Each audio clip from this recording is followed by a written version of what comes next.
What is going on, everybody? It is Fitzmiller and Cinnamon back here with another video. Now, recently I've gotten a ton of questions. How did I get the fitment that I have? What coilovers am I running? What are my wheel specs? A bunch of things like that. And now I try not to be mean when answering questions like that because, you know, people are just trying to learn, and I encourage you guys to do the same. It can be a little annoying doing the work that you've done and somebody's just trying to copy it. That's the way it comes off sometimes. Sometimes it's, hey, you know what, I'm actually just trying to learn stuff. So I always try to take that approach to it and help out the best I can. That's kind of why I'm making this video, so you guys can get to this, or get close to this, know how I did this, and take that, do your own thing. Today we're gonna be talking about wheel specs, what coilovers I have, camber, everything I've done to get to where I am today.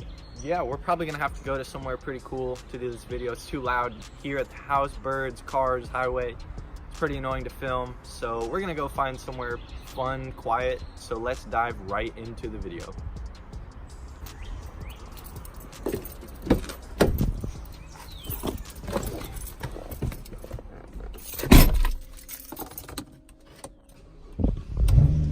Alright, so you're just gonna have to bear with me here. It's kind of bright out here, but I feel like we're pretty good to film. It's quiet around here, not a whole lot going on, so let's get right into the video. Let's just start off with wheel specs. Alright, so these are my Weds, Cranes, Bazarias, not really sure how to say them.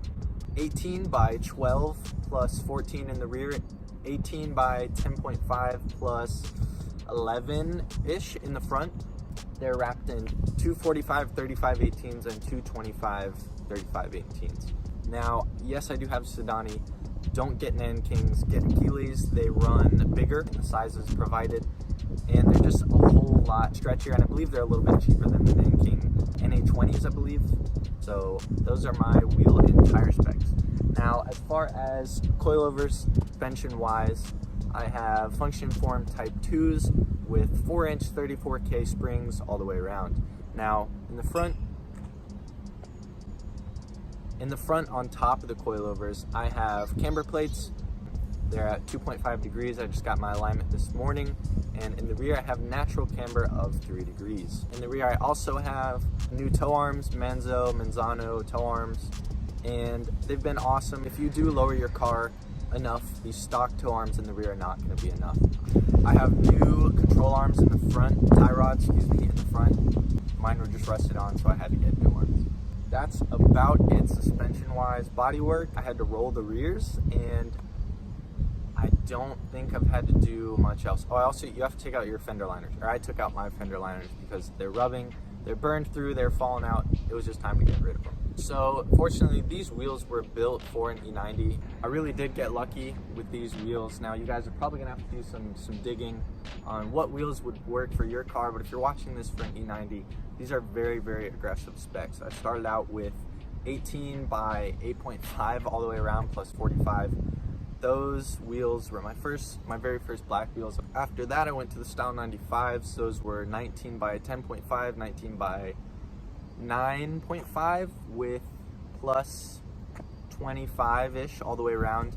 Those were a little bit too big. That's when all the rubbing happened. And then I switched to the Oddhan DSO2s, 18 by 10.5 and 18 by 9.5 plus 15 all the way around. Those fit amazing. I just wanted to step up my game here with the 3-piece wheel.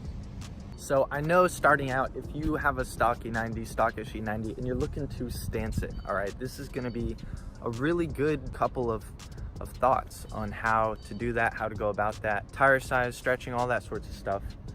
Don't be scared, all right? Just don't be scared to get out there and try different things that work. Has this worked with my car? Yes, all right. So is it gonna work for yours? If it's an E90, yes, it will.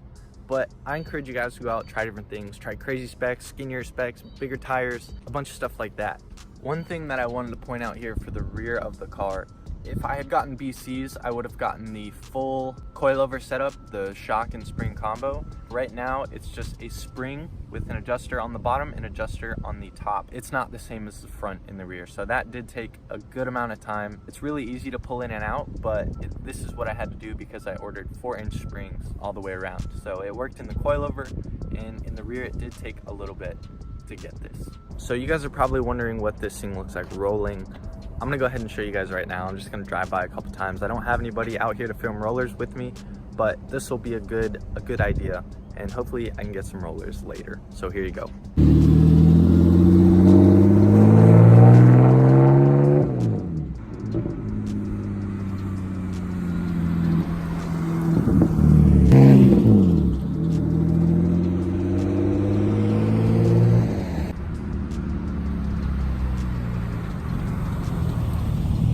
Alright, so I'll give you guys a little what it's like to ride in a stance car with 34Ks. Very stiff. A stock car probably comes with 3 to 4 stock coilovers. These came with 6 and 8K, and I am on 34, so it makes a world of difference. I'm sorry if you guys can hear that. It's my broken e-brake.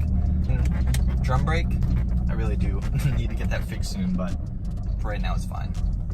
So I've given y'all my wheel specs, I've given y'all my coilover specs, tire specs. I'm gonna go ahead and just say right now, if you have any more questions about what's going on with the fitment, how it drives, how to get it, where to get things, go ahead and drop that down below. But I'll just go over a few more things right now as we're driving. So great place for BMW products, ECS tuning. All right, I would recommend ECS tuning any day. They're my favorite. FCP Euro is another place for more of like fixing your car compared to suspension and stuff. What I wish I had done differently, just so you guys know, I wish I had gotten Racelands or BCs. Alright, if I'm gonna go ahead and spend that $800 on coilovers, save up $200 more and gotten BCs, they are extremely good coilovers. Not just the BCs, the BC Extreme Lows. On the other side of that, instead of just getting springs, I really wish I had started out with Racelands. Alright, Kel runs Racelands in his 350Z, and they're doing great. I'm not gonna lie to you guys, they're doing great. They ride actually comfortably. He hasn't had any issues with them, and you guys can see firsthand here the stance life. But back to what I was saying. He has Racelands. I wish I had gotten Racelands. Probably gonna get Racelands for the Miata. They're just a great starter coilover, and you can do so much with them. So much. You guys can see Kel's car. Like, yeah, he's a lot of camber and all that stuff, but just to go ahead and slam your car, I don't see anything wrong with Racelands. So here's a good question for you guys. You're probably thinking about lowering your car soon. Don't know what coilovers to get. Oh, it's Jack. What's up, man? Jack, if you're watching this right now, you just drove by and I'm filming. You're probably trying to decide between springs, coilovers, bags, whatever, cutting your springs, whatever it may be. Go ahead and get coilovers, all right? You can get Racelands, like I said, for $100 more than lowering springs. You're gonna have so much more adjustability, so much more fine tuning. If you just want a sporty drop, yeah, I guess the springs are alright. You guys can go watch my other video on the springs, the stock struts. But I really recommend to you guys, just go ahead and get Racelands. Go ahead and save up and get coilovers. So for wheels and stuff, where do you get 3-piece wheels? Let's just start off with 3-piece wheels because that's what I have on the car. Where do you get 3-piece wheels? You can get them from 3-Piece US. There's a couple other Instagrams that I'll just go ahead and put in the video right now, and they will build them for you. Other than that, Craigslist, forums, Facebook Marketplace. Just make sure they're in your bolt pattern and you will be just fine. You can always do stuff to make wheels fit. There's not really like a one-size-fits-all wheel. From car to car, there's not like a one-size-fits-all. You can do spacers, roll your fenders, pull your fenders. Look, it's Jack. You can just do what you need to make them fit. Let's go on to where to buy tires. Favorite place, hands down, is tireseasy.com. This isn't sponsored or anything. That is just a site that I use, and all of my buddies, Lotus Gang, all my friends outside of Lotus Gang, everybody uses that site. It's amazing. The tires get here in like 2 to 4 days after ordering them. There must be a distribution center or something near where I live. I'm not real sure. Tireseasy.com, great place to get them. That's where you guys should get your tires. Alright, so I hope you guys enjoyed this little video on how to get perfect fitment or to get close on your BMW E90 or another vehicle. If you guys have any questions, feel free to drop them down in the comments below. Make sure you leave a like and subscribe. If you're new to the channel, welcome. This is Cinnamon, nameless for right now. But if you guys have any questions, feel free to ask, and I will see you guys in the next one.